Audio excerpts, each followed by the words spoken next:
Yes चलो, सो AS19 लीजेस में आपको क्या क्या सीखना है? व्हाट इज लीज, पहला ही what is lease meaning, what are the parameters for classification of lease. So classification क्या है? फाइनेंसिंग लीज या operating lease. So whether that lease is financing और ऑपरेटिंग, तो वो पैरामीटर्स कौन कौन से लगाने हैं आपको। Accounting for lease in the financial statements of lessee, lessee मतलब tenant, so accounting for finance lease as well as operating lease, then accounting for leases in the financial statements of lessor, lessor owner होता है, accounting for both finance lease operating। Sale and lease back transaction मतलब आपके पास एक asset है, machinery है, वो आपने cell की, किसको सेल की? XYZ पर्सन को, तो अभी ओनर कौन हो गया? That XYZ person. सो उसको सेल किया एंड उससे ही रेंट पे ले लिया आपने, ठीक है।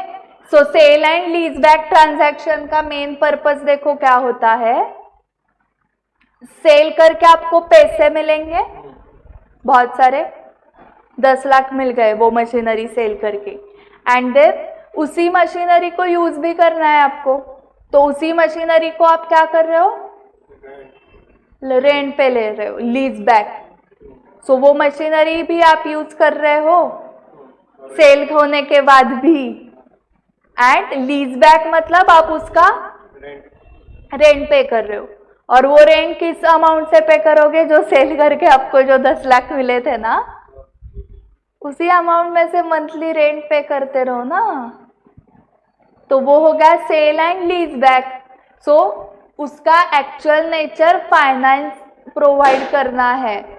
सो फॉर एग्जाम्पल आपके पास एक एसेट पड़ा हुआ है एंड आपको लोन चाहिए, तो वो एसेट आप सेल करोगे, उससे अमाउंट मिल जाएगी, मतलब लोन मिल गया, एंड वो एसेट भी आपको यूज करना है, तो आप उसको लीज पे लो, फिर से लीज बैक, तो फिर से वो आपके पास ही आ जाएगा, एंड आपको लीज पे करना पड़ेगा रेंट। वो किससे करोगे? जो 10 लाख लोन अमाउंट आई थी, तो लीज पे करना इज लाइक अ इंस्टॉलमेंट पे करना जो आपने लोन लिया है, ठीक है। So sale and lease back transaction जब कोई करता है तो उसका एक्चुअल मोटिव क्या है? लोन लेना, बोरोइंग्स मोटिव है। सो फाइनेंस जनरेट करना ये मोटिव है, ठीक है। एंड लास्ट क्या था? हाँ, disclosures required as per the standard. So intro देखो, before we start with the standard let us lay down the coverage of AS19 from the examination point of view. So areas covered by AS19, what is lease and how do we classify a lease, finance or operating, lessee's point of view and lessor point of view, दोनों के point of view से देखना है। क्या देखना है? what is lease, how do we classify a lease, financing और operating, दोनों के point of view से, ठीक है। फिर उन दो उसका अकाउंटिंग करना है, accounting of a lease, finance and operating, किसके बुक्स में?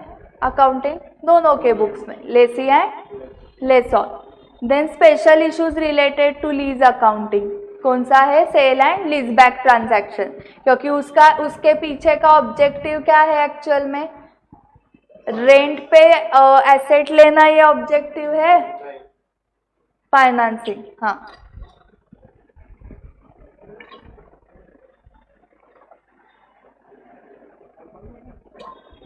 तो ऑब्जेक्टिव क्या है? देखो आपका ऑब्जेक्टिव क्या है? अकाउंट्स में 90 अबव लाना, CA बनना। तो AS19 का वैसे क्या ऑब्जेक्टिव है? It's to prescribe for lessee and lessors the appropriate accounting policies and disclosures in relation to finance and operating leases. AS19 का ऑब्जेक्टिव क्या है? कि आपको अकाउंटिंग पॉलिसीज बताने हैं, appropriate accounting policies, and disclosures क्या क्या करने हैं वो भी बताना है, दोनों लीज में, ऑपरेटिंग एंड फाइनेंसिंग। एंड दोनों के लिए है या सिर्फ लेसॉर के लिए है ये स्टैंडर्ड? दोनों के लिए, लेसॉर भी एंड लेसी भी।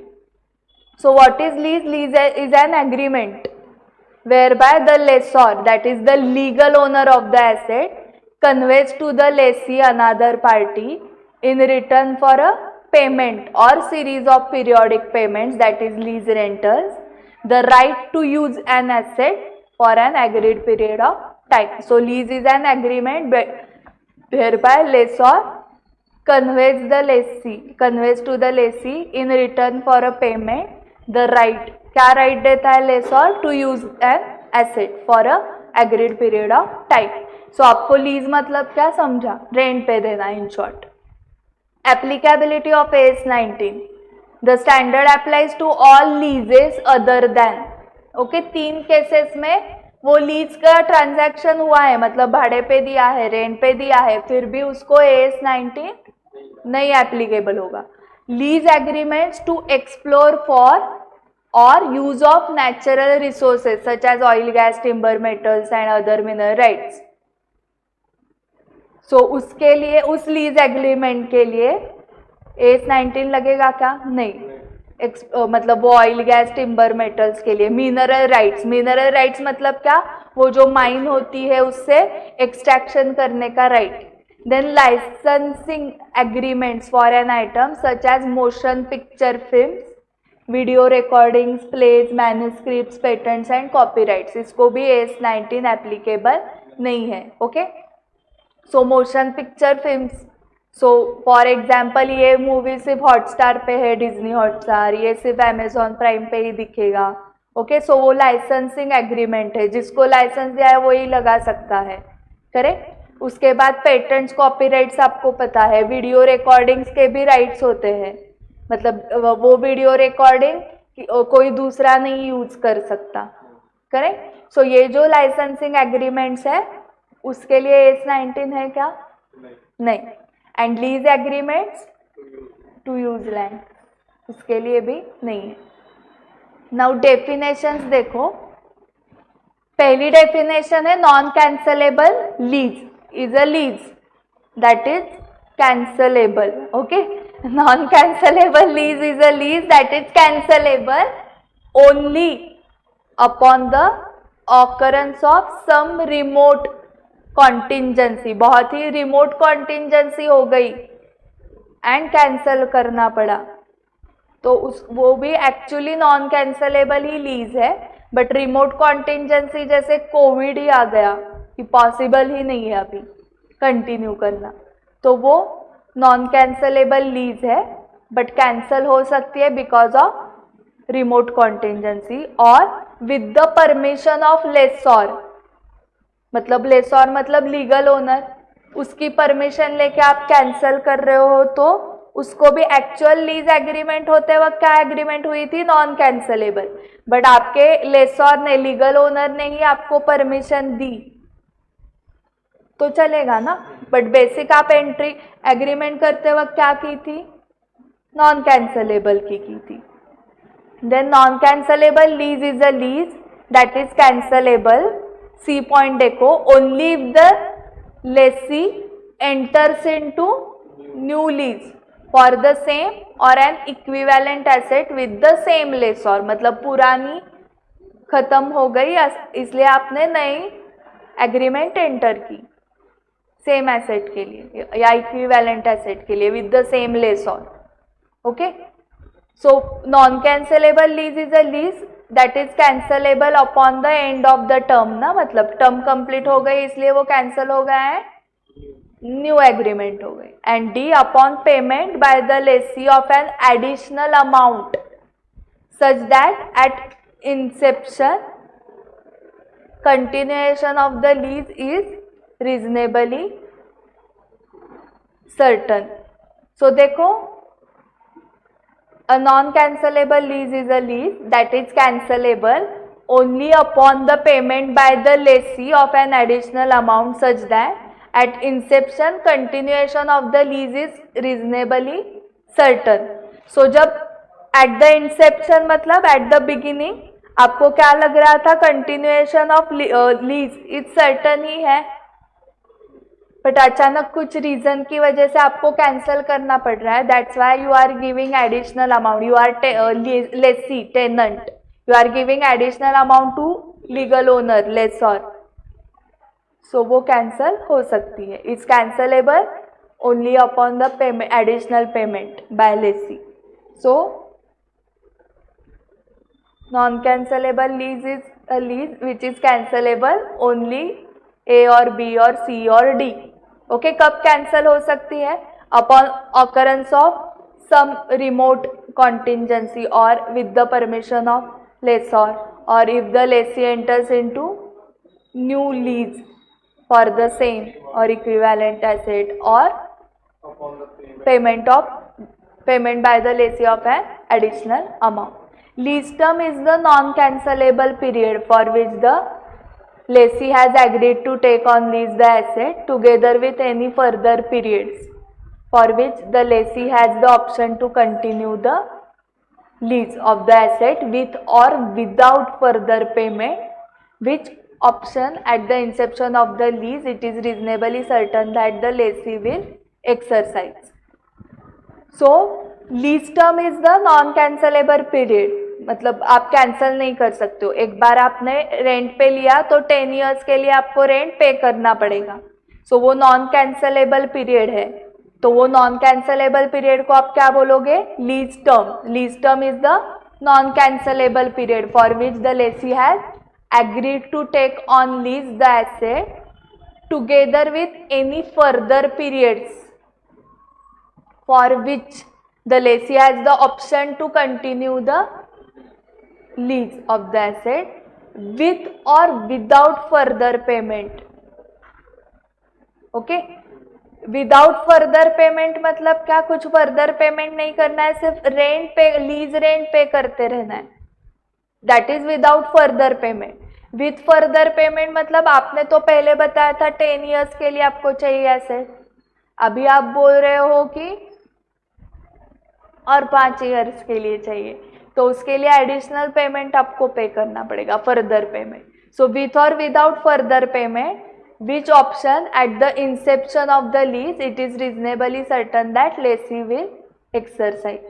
So ये कब बताना है? at the inception मतलब beginning में ही आपको estimate करना है कि ये जो lessee है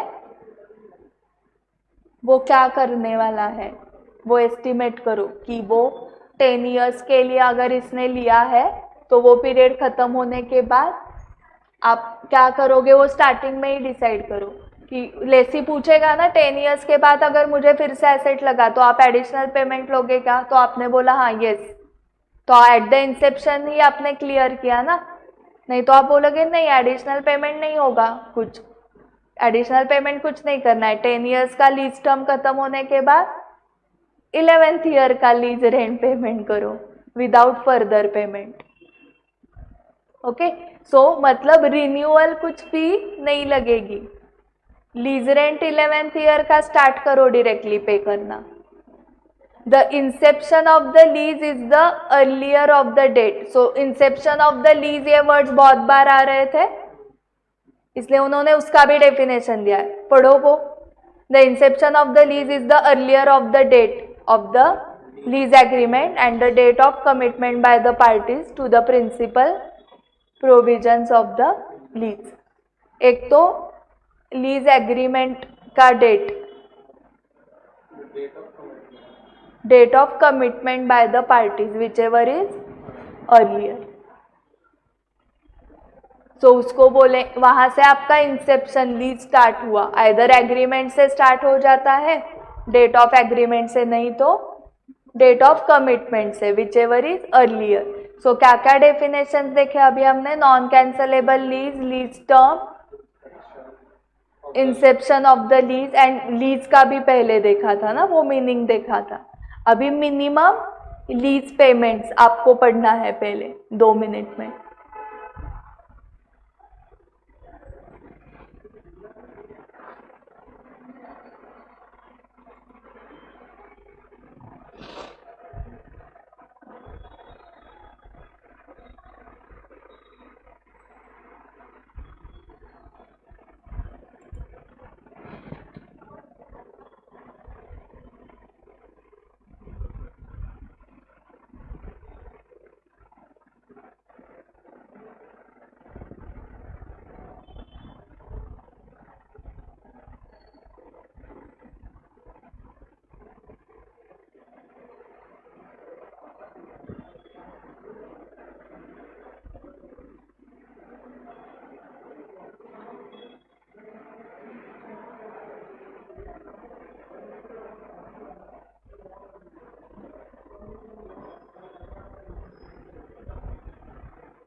Minimum lease payments are the payments over the lease term that the lessee is or can be required to make,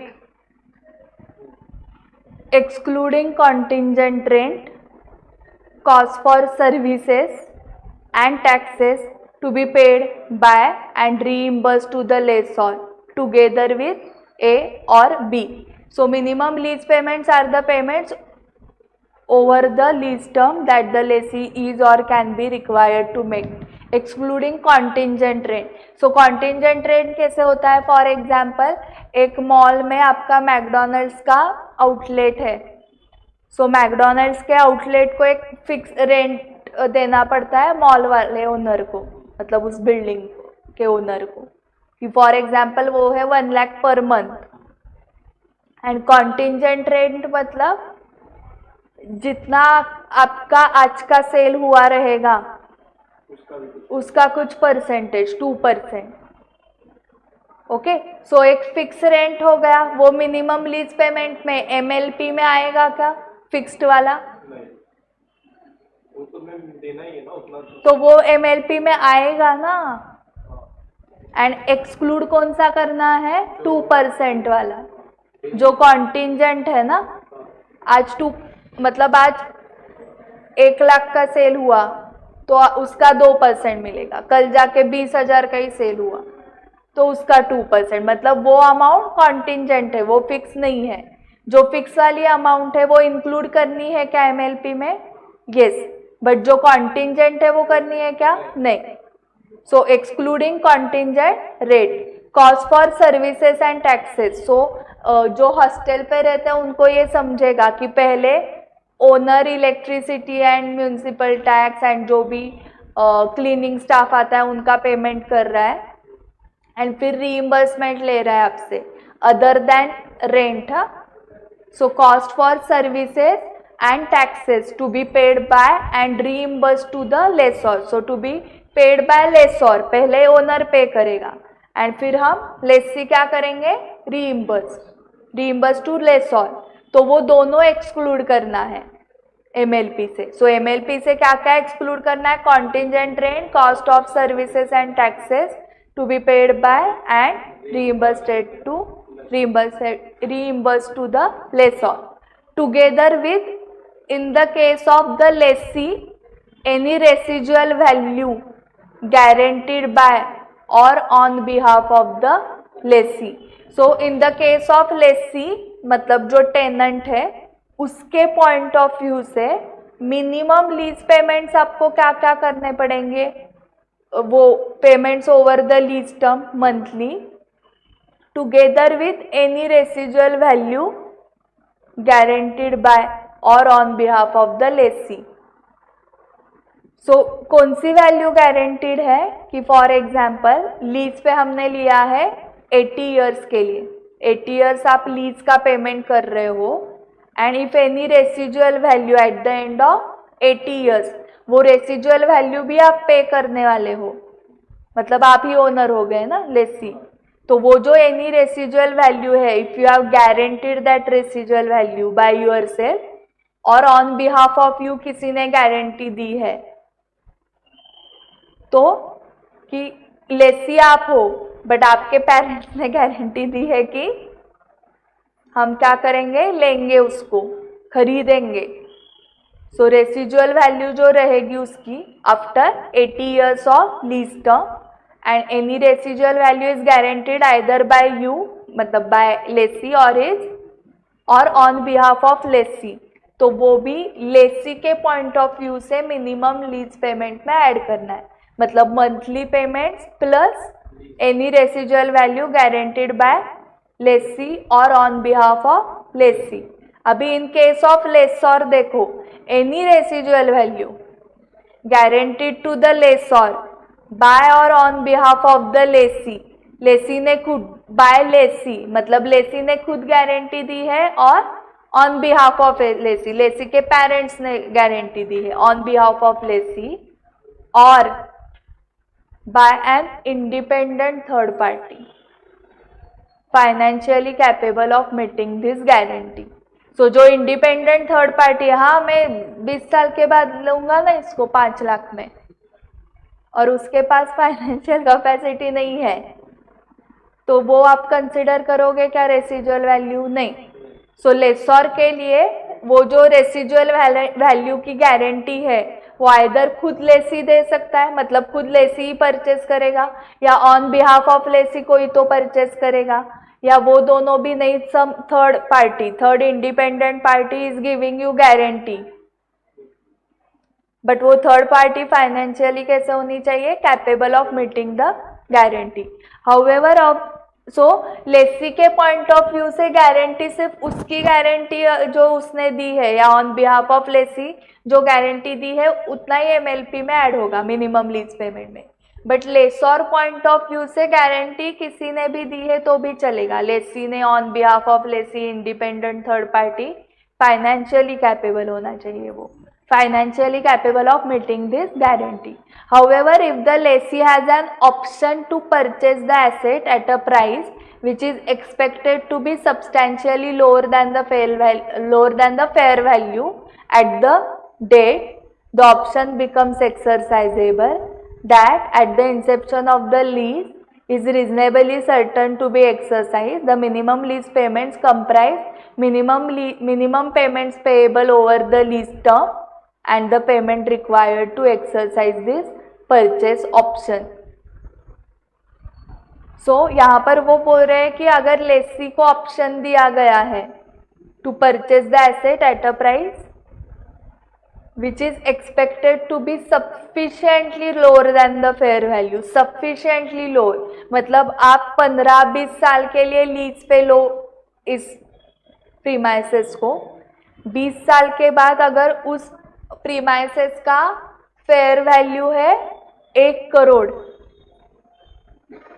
but आपसे हम लेंगे 20 लाख अगर आपने परचेस किया उसको, तो क्योंकि आप लेसी थे, 20 साल आपने यूज किया है, तो इससे क्या होगा, मुझे परचेसर ढूंढना नहीं पड़ेगा, जो लेसी है वही परचेसर बन जाएगा। एक्चुअली उसकी फेयर वैल्यू 1 करोड़ है, बट सब्सटैंशियली लोअर, मतलब आप 20 लाख में ही दे रहे हो उसको।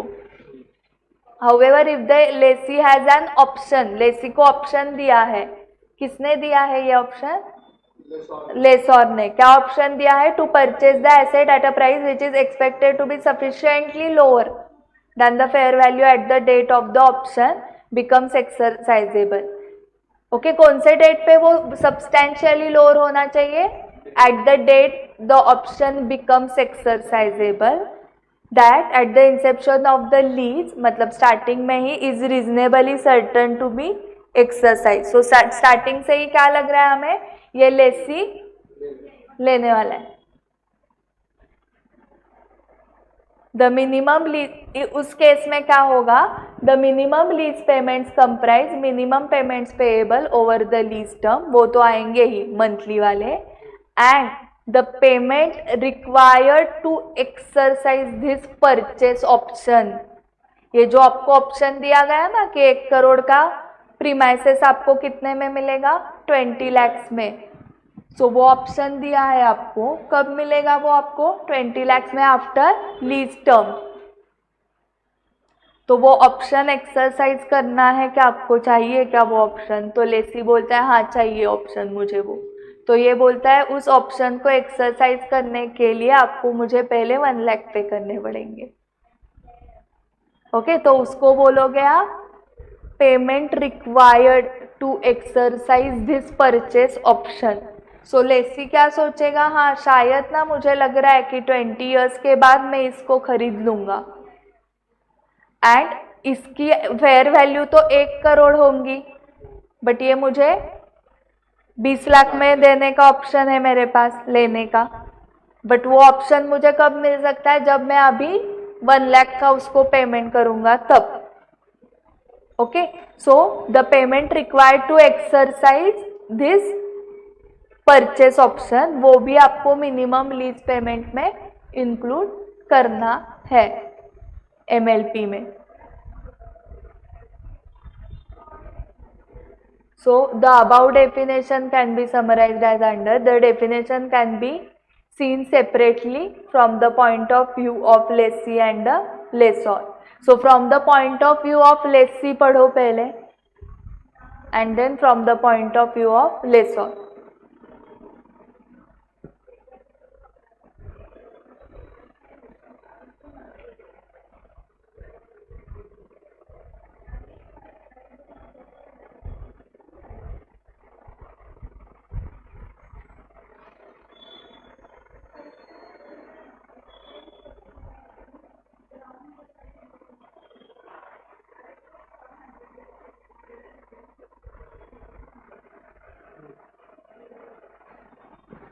So from the point of view of lessee, case 1, lessee will return the asset at the end of the lease term. Payments over the lease term that the lessor is or can be required to pay, excluding contingent rent, cost for services and taxes to be paid by and reimbursed to the lessor. Any residual value guaranteed by or on behalf of the lessee. ये कब करना है? जब lessee will return the asset at the end of the lease term. And second case, lessee will retain the asset at the end of the lease term as he has the option. क्या option है? To buy the asset and it is reasonably certain that he will exercise the option. So इस case में lessee के point of view से minimum lease payment में क्या क्या आएगा? Payment over the lease term that the lessee is or can be required to make, excluding contingent rent, cost for services and taxes to be paid by and reimbursed to the lessor, plus payments required to exercise the purchase option. इसके साथ एक ही सिर्फ add हो गया, payment required to exercise the purchase option. ठीक है, अगर उसको रिटेन करना है एसेट तो लेसी को क्या एक ही डिफरेंस है. हाँ, एंड अगर रिटेन नहीं करना है, रिटर्न करना है. हाँ, correct. From the point of view of lessor, lessee will return the asset at the end of the lease term. So lessor के लिए अगर वो रिटर्न कर रहा है तो मिनिमम लीज पेमेंट्स क्या होगा? Payments over the lease term that the lessee is or can be required to make, excluding contingent rent, cost for services and taxes to be paid by and reimbursed to the lessor, plus any residual value guaranteed by or on behalf of the lessee or by an independent third party financially capable of meeting this guarantee. ठीक है. And case 2 में lessee will retain the asset at the end of the lease term. तो retain कर रहे हैं मतलब as he has option to buy the asset and it is reasonably certain that he will exercise the option. So अगर retain कर रहे हैं तो लेसी के पॉइंट ऑफ व्यू से हमने देखा था कि वो मंथली रेंट्स के साथ साथ वो payment required to exercise the purchase option भी आएगा. बट लेसर के केस में क्या हो रहा है? लेसर के केस में same as lessee given above, मतलब वही मतलब lease payments monthly plus payment required to exercise the purchase option. Okay, 5 minute का ब्रेक लो एंड देन नेक्स्ट डेफिनेशंस करते हैं. जिनको ब्रेक चाहिए, नहीं सभी स्टूडेंट्स ब्रेक लो क्योंकि कैसे आगे टेक्निकल होने वाला है ना बहुत. एंड अगर आपको समझ में आ रहा है तो आपके फ्रेंड्स को भी बताओ.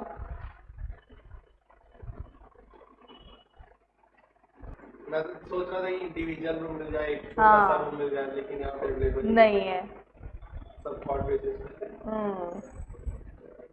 सो नेक्स्ट डेफिनेशन स्टार्ट करने से पहले मिनिमम लीज पेमेंट का फटाफट बताओ. पहले लेसी पॉइंट ऑफ व्यू से, अगर लेसी रिटर्न करने वाला है तो वो मंथली रेंट्स के साथ residual value guaranteed by lessee और on behalf of lessee, and retain करने वाला है तो जो मंथली रेंट है plus payment required to exercise the purchase option.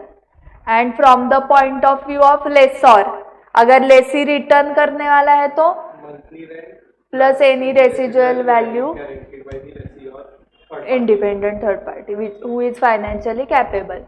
And lessor के केस में Same as same as lessee. lessee, मतलब वो payment required to exercise the purchase option. Fair value is the amount for which an asset could be exchanged or a liability settled between knowledgeable willing parties in an arm's length transaction.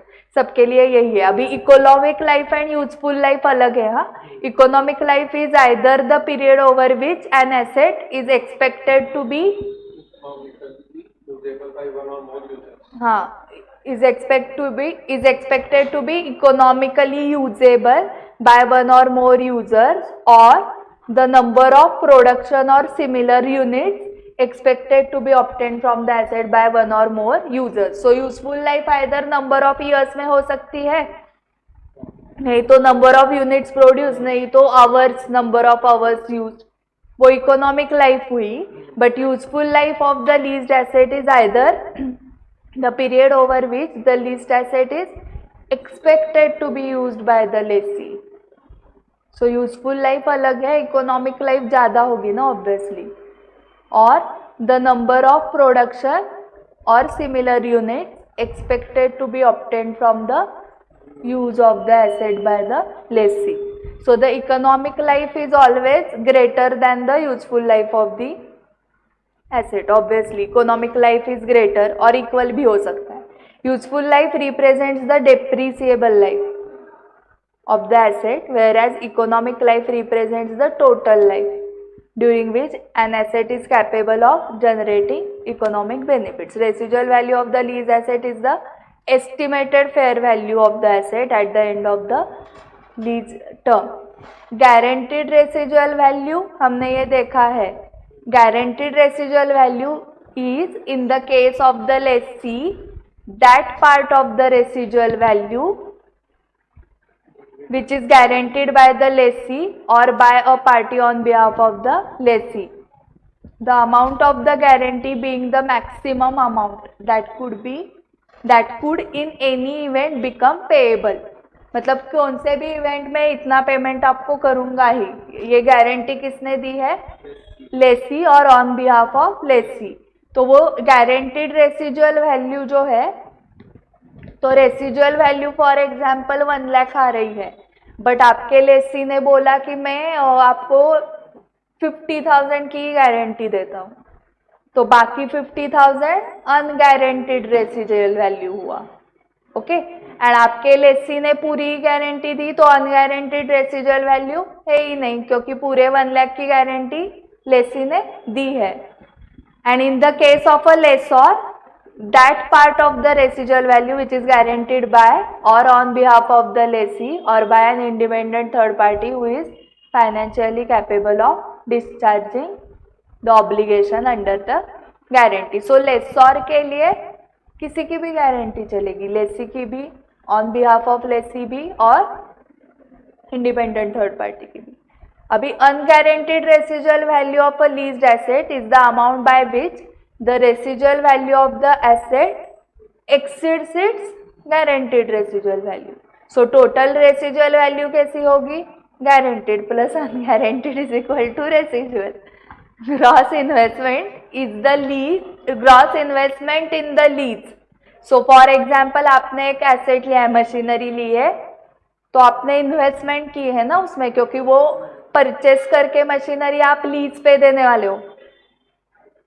सो आपकी gross investment क्या है फिर उसमें देखो. Gross investment in the lease is the aggregate of minimum lease payments under a finance lease from the standpoint of the lessor and any unguaranteed residual value accruing to the lessor. So gross investment lessor point of view से क्या है कि मुझे minimum lease payment मिलने वाले हैं, वो मेरी इन्वेस्टमेंट हुई ना, जो मेरा कॉस्ट है एसेट का वो कॉस्ट, एंड इन्वेस्टमेंट मतलब मिनिमम इतना मुझे आते रहने वाला है. सो उस मिनिमम लीज पेमेंट्स का एग्रीगेट करना है. सो आपने अगर लीज पे 10 इयर्स के लिए दिया है एंड ईयरली लीज उसका 1 लाख है, तो 10 इयर्स का 10 लाख तो मिल ही जाएगा. एंड लेसॉर पॉइंट ऑफ व्यू से और क्या मिलता है, अगर वो रिटेन करने वाला है तो payment required to exercise purchase option, वो भी ऐड करना पड़ेगा। अगर रिटेन नहीं करने वाला है, रिटर्न करने वाला है, तो गारंटीड रेसिजुअल वैल्यू, और वो गारंटी किसी की भी हो सकती है, lessee on behalf of lessee या इंडिपेंडेंट थर्ड पार्टी की भी। ओके, तो minimum lease payments from the standpoint of lessor and any unguaranteed residual value accruing to the lessor, क्योंकि मिनिमम लीज पेमेंट में जो रेसिजुअल वैल्यू आती है वो सिर्फ गारंटीड आती है। सो एमएलपी में आपको क्या ऐड करना पड़ेगा, अनगारंटीड भी ऐड करना पड़ेगा। So in simple words, gross investment is undiscounted total cash inflows from the point of view of the lessor. Undiscounted मतलब फ्यूचर वैल्यू, आपने टाइम वैल्यू ऑफ मनी सीखा है, present value, future value. So future value को जब आप discounting करते हो तो वो आता है प्रेजेंट वैल्यू पे। अभी जो अनडिस्काउंटेड टोटल कैश इनफ्लोज है, मतलब वो फ्यूचर वैल्यू है या present value? Undiscounted total cash inflow का मीनिंग, हाँ, क्योंकि वो अनडिस्काउंटेड है, मतलब ही वो फ्यूचर वैल्यू है। किसकी फ्यूचर वैल्यू है? Of total cash inflow from the point of view of the lessor. Undiscounted total किसकी लेनी है आपको? MLPs and unguaranteed residual value की। Okay, so MLP minimum lease payment को उन्होंने कैसे दिया है देखो, और बाइफरकेट करके। मिनिमम लीज पेमेंट मतलब ही lease payment and GRV, guaranteed residual value and unguaranteed, उसको और एक तरीके से दिया है उन्होंने, undiscounted total of lease payments and residual value. So यहाँ पर लीज पेमेंट्स आया सिर्फ, एंड इसमें जो मिनिमम लीज पेमेंट में लीज पेमेंट्स प्लस गारंटीड था, तो गारंटीड निकाल के वो नीचे रेसिजुअल वैल्यू में डाल दिया। ओके, तो आपको क्वेश्चन जो आएंगे सॉल्विंग के लिए, उसमें जो इंफॉर्मेशन दी रहेगी क्वेश्चन में, वो एक तो ऐसी दी रहेगी, एमएलपी प्लस अनगारंटीड, या lease payment plus guaranteed plus unguaranteed, या लीज पेमेंट प्लस रेसिजुअल। ये आपको अमाउंट दिए रहेंगे, उसको ऐड करके आप क्या निकालोगे? Gross investment. Gross investment present value है या future value? Gross investment is undiscounted total. So gross investment क्या है? Future value. Gross investment future value है, ठीक है। अभी नेट इन्वेस्टमेंट देखो पहले, net investment in the lease is the gross investment in the lease less unearned finance income. So gross investment में interest portion रहेगा ना, वो इंटरेस्ट पोर्शन को वो बोलते हैं अनअर्न्ड। अभी तक जो अर्न किया नहीं है वो क्या होता है? अनअर्न्ड। अनअर्न्ड फाइनेंस इनकम मतलब ही इंटरेस्ट। सो वो ग्रॉस इन्वेस्टमेंट से आपने लेस किया तो आपको क्या मिलेगा? Net investment. So gross investment, net investment in the lease is the gross investment in the lease less unearned finance income, ठीक है। सो ग्रॉस इन्वेस्टमेंट इन लीज समझा, उससे आप यूएफआई लेस करोगे, अनअर्न्ड फाइनेंस इनकम मतलब इंटरेस्ट इन शॉर्ट लेस करोगे, तो आपको मिलेगा net investment in lease. But वो अनअर्न्ड फाइनेंस इनकम क्या होता है देखो, unearned finance income is the difference between gross investment in the lease. Gross investment क्या था? फ्यूचर या प्रेजेंट? फ्यूचर। डिफरेंस बिटवीन मतलब future value minus present value. Difference between मतलब ही माइनस ना। सो ग्रॉस इन्वेस्टमेंट मतलब फ्यूचर वैल्यू है, सो gross investment minus present value. किसकी present value? जिसकी फ्यूचर वैल्यू आपने निकाली ना उसकी प्रेजेंट वैल्यू निकालनी पड़ेगी। फ्यूचर वैल्यू किसकी निकाली थी आपने? मिनिमम लीज पेमेंट्स की under a finance lease from the standpoint of lessor and any unguaranteed residual value accruing to the lessor, उसका ही फ्यूचर वैल्यू लिया था ना, और उसी अमाउंट का आपको प्रेजेंट वैल्यू लेना पड़ेगा। MLP plus unguaranteed residual value का फ्यूचर वैल्यू एंड उसका ही प्रेजेंट वैल्यू, उसका जो डिफरेंस आएगा वो होगा अनअर्न्ड फाइनेंस इनकम। ओके, और ये जो प्रेजेंट वैल्यू निकालनी है ना हमको, उसके लिए आपको डिस्काउंटिंग रेट लगेगा। वो रेट होगा at the interest rate implicit in the lease. Okay, तो वो डिस्काउंटेड रेट कैसे फाइंड आउट करना है वो आगे दिया है, बट अनअर्न्ड फाइनेंस इनकम कैसे निकालना है? Future value and present value का difference, so future value minus present value. जिसका फ्यूचर एंड प्रेजेंट वैल्यूज निकाल रहे हो वो दोनों अमाउंट सेम ही चाहिए ना, करेक्ट? वो डिफरेंट होके नहीं चलेगा, तो वो सेम मतलब MLP plus unguaranteed residual value. MLP कौन से स्टैंड पॉइंट ऑफ व्यू से? लेसी या lessor? From the standpoint of lessor. So unearned finance income देखो in simple words, gross investment minus net investment, GI minus NI, GI minus present value of GI and present value of GI मतलब ही fair value. Okay, so gross investment minus fair value, simply speaking total interest मतलब। Unearned finance income मतलब ही total interest. अभी net investment discounted है क्या? ये present value है ना, क्योंकि ये सो इसलिए discounted total cash inflows from the point of view of the lessor, मतलब ही discounted total of MLP and unguaranteed residual value, और discounted total of lease payments guaranteed and unguaranteed, और discounted of lease payments and residual value, residual में दोनों आ जाएगा। So discounted gross investment that is present value of GI, simply speaking fair value. So present net investment मतलब ही fair value. So the interest rate implicit जो लगाना है आपको इन the lease is the discount rate that at the inception of the lease causes the aggregate present value of minimum lease payment under a finance lease from the standpoint of the lessor and any unguaranteed residual value accruing to the lessor to be equal to the fair value of the asset।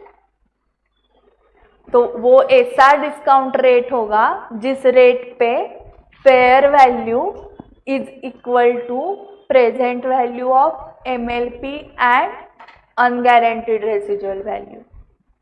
Fair value के साथ present value match होनी चाहिए, ऐसा वाला discount rate आपको निकालना है। वो आपने फाइनेंशियल मैनेजमेंट में किया होगा NPV निकालते वक्त। So interest rate implicit in the lease is the discount rate at which cash outflows is equal to present value of cash inflows. Cash outflows मतलब ही fair value, where cash outflow is equal to fair value which should be equal to the lease payments plus residual value. So simply speaking, lessor's IRR, internal rate of return, या internal rate of return, implicit rate of return भी बोल सकते हो उसको, दोनों same ही है। Implicit मतलब ही internal, implicit rate of return. Okay, so interest rate implicit मतलब कौन सा रेट होगा? The rate at which fair value is equal to present value of minimum lease payments plus unguaranteed residual value. The lessee's incremental borrowing rate of interest is the rate, अभी दूसरा rate चल रहा है, ये हो गया interest rate implicit हो गया। ये किसको लगता है? लेसॉर को लगता है। अभी लेसी का क्या चल रहा है देखो, the lessee's incremental borrowing rate of interest is the rate of interest the lessee would have to pay on a similar lease, or if that is not determinable, the rate that at the inception of the lease the lessee would incur to borrow over a similar term and with a similar security the funds necessary to purchase the asset. So अगर Lesi tenant ने ये lease पे नहीं लिया होता तो दूसरा option है परचेस किया होता। आपको एसेट चाहिए तो वो इधर आप लीज पे लो, नहीं तो परचेस करो। सो अगर लेसी ने लीज पे नहीं लिया है तो वो परचेस कर रहा है, बट एसेट परचेस अगर वो खुद से ही कर सकता था तो वो भाड़े पे मतलब इस पे क्यों लेता ना, रेंट पे। तो अगर वो परचेस कर रहा है मतलब उसको लोन लगेगा, लोन निकाल के ही वो एसेट परचेस कर सकता है। सो अगर वैसा ही लोन लिया उसने, वैसा ही मतलब जैसा लीज का टर्म पीरियड है अभी उसका, फॉर एग्जाम्पल 10 ईयर्स, तो लोन का भी कितना होना चाहिए 10 ईयर्स। लीज के पेमेंट्स जो है एनुअल अमाउंट्स, वैसे ही इंस्टॉलमेंट्स के पेमेंट, मतलब सब टर्म्स एंड कंडीशंस सेम चाहिए। यहाँ पर जो सिक्योरिटी मिल रही थी वही सिक्योरिटी उधर चाहिए। सो सिक्योरिटी देनी पड़ेगी ना इनको, मैंने लीज नहीं दिया, मैं लेसी हूँ, मैंने लीज नहीं दिया, तो वो कुछ तो सिक्योरिटी उन्होंने रखी होगी। वैसे ही यहाँ पर मैंने लोन का इंस्टॉलमेंट पे नहीं किया तो कुछ तो सिक्योरिटी जाएगी मेरी। सो ऐसे सिमिलर टर्म्स में अगर लोन ले लिया होता लेसी ने तो वो क्या बोरोइंग रेट पे लिया होता, that is lessee's incremental borrowing rate of interest. ठीक है। Now contingent rate is that portion of the lease payment that is not fixed in amount but is based on a factor other than just the passage of time. आप जो fix rent देते हो वो passage of time के लिए देते हो। 1 महीना हो गया 1 महीने का रेंट दिया, 6 महीने हो गए 6 महीने का रेंट दिया। So example percentage of sales, amount of usage, price indices, market rates of interest, तो वो कॉन्टिजेंट रेट है। The definition of the lease include agreements for the hire of an asset which contain a provision giving the hirer an option to acquire title to the asset upon the fulfillment of agreed conditions. These agreements are commonly known as hire purchase agreements. Hire purchase agreements include agreements under which the property in the asset is to pass to the hirer on the payment of the last installment, and the hirer has a right to terminate the agreement at any time before the property so passes. So hire purchase agreement का meaning उन्होंने दिया है, for example machinery आपने ली है rent पे and last instalment के बाद आप ओनर ही हो जाते हो उसके ऑटोमेटिक, तो उसको हायर परचेस एग्रीमेंट बोलते हैं। सो जो आप पेमेंट्स कर रहे थे ना रेंट का, वो एज गुड एज आप इंस्टॉलमेंट पे कर रहे थे, एंड जब आपका लास्ट रेंट पे हुआ मतलब आपका लास्ट इंस्टॉलमेंट पे हुआ, एज गुड एज आपको फाइनेंस प्रोवाइड किया उन्होंने, तो वो हो गया हायर परचेस एग्रीमेंट। ठीक है। सो कल हम टाइप्स देखेंगे finance lease and operating lease के। इंडिकेटर्स के ऊपर आपको क्वेश्चंस आएंगे, आपको पहले ढूंढना पड़ेगा ना कि वो फाइनेंस है या ऑपरेटिंग। क्यों ढूंढना है? क्योंकि दोनों का क्या अलग है, अकाउंटिंग अलग है। सो वो ढूंढने के बाद ही आपको अकाउंटिंग करने को आएगा। अकाउंटिंग किसके बुक्स में करना है?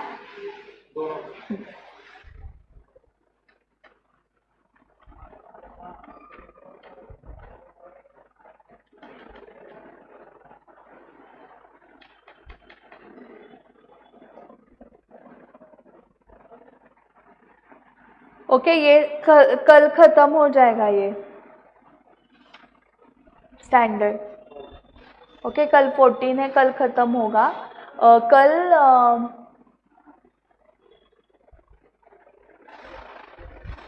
सेम टाइमिंग 6 to 7:30, तो कल ये खत्म करेंगे एंड देन नेक्स्ट क्या स्टार्ट करना है? ब्रांच 15 से 15-16 ब्रांच होगा।